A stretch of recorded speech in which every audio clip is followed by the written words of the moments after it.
To, co się stało w moich parlamentach w Po i Rennes, nie dotyczy moich pozostałych parlamentów. Postąpiłem wobec tych dwóch z szacunkiem, jakiego wymaga mój autorytet. To też nie muszę się tłumaczyć nikomu. Nie udzieliłbym tej innej odpowiedzi na inne czynności czynione mi na ten temat remonstracje, gdyby ich połączenie niewłaściwość stylu, pochopność najbardziej błędnych zasad i pretensjonalność nowych wyrażeń, jakie je charakteryzują, nie objawiła szkodliwych konsekwencji owych idei jedności, której dopiero co zakazałem, z którą jako zasadę chcę ustanowić lud w tejże chwili, gdy ma czelność wdrażać ją w praktyce. Nie będę w moim państwie tolerował stowarzyszenia, które mogłoby sprawić, że naturalne połączenie podobnych sobie powinności i wspólnej odpowiedzialności przerodzi się w konfederację mającej na celu opór. A nie pozwolę na włączenie do monarchii urojonego ciała, które mogłoby jedynie rozstroić jej harmonii. Magistrat nie tworzy ciała, ani osobnego stanu pośród trzech stanów w królestwie. Urzędnicy sądowi są moimi funkcjonariami, odpowiedzialnymi za doprowadzenie do wykonania mojej iście królewskiej powinności osądzania poddanych, która to funkcja łączy ich z moją osobą i czyni ich nieustannie godnymi pochwały w moich oczach. Przyznaję, że pełnią oni ważną służbę złudzeniem, którą można jedynie podważyć zaufanie wskutek wielu fałszywych alarmów. Jest wyobrażanie sobie, jakoby snuto plan zniesienia magistratu, czy też utrzymywanie, jakoby miał on wrogów powiązanych blisko z tronem. Rzeczywistymi, jedynymi wrogami magistratu są ci w jego łonie, co namawiają go do mówienia językiem sprzecznym z jego zasadami.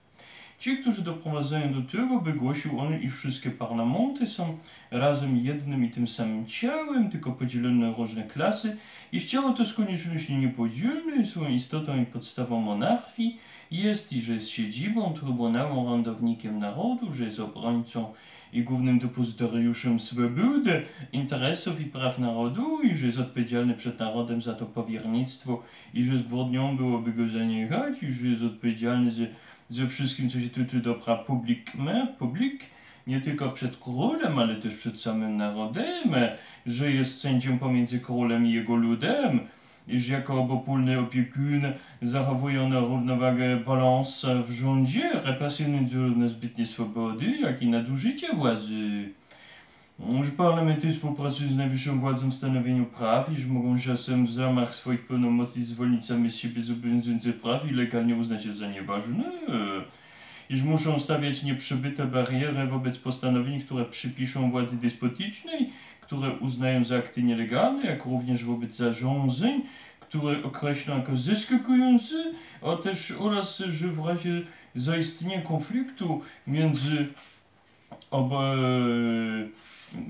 konfliktu władzy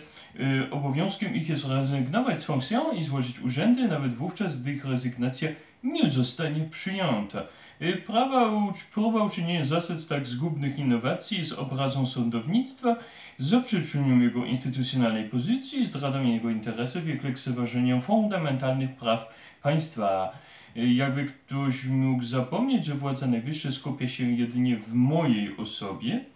i że ta suwerenna władza, której naturalnymi cechami są duch konsultacji, sprawiedliwość i racja, iż moje trybunały wywodzą swoje istnienie i władzę ze mnie jedynie, iż pełnią władzy, które one jedynie wykonują w imieniu moim, zawsze pozostaje przy mnie i nigdy nie można jej użyć przeciwko mnie, iż do mnie należy jedynie władza ustawodawcza, niezależna, niepodzielna, iż jedynie z powagi mojego autorytetu wynika, że funkcjonariusze moich sądów przystępują do kształtowania, nie do kształtowania prawa, lecz jedynie do jego rejestrowania, publikowania, wykonywania i że wolno jest składać remonstrację tylko i jedynie w zakresie powinności ze strony dobrych i użytecznych doradców, iż w całości pojęty porządek publik ode mnie pochodzi oraz, że prawa i interesy narodu, które pewni ludzie ośmielają się traktować jako cielno z monarchy, w sposób nieunikniony złączone są z moimi prawami i interesami, spoczywają tylko w moich rękach. Jestem przeświadczony, że Urzędnicy z moich sądów nigdy nie stracą z oczu tych świętych i niebmiernych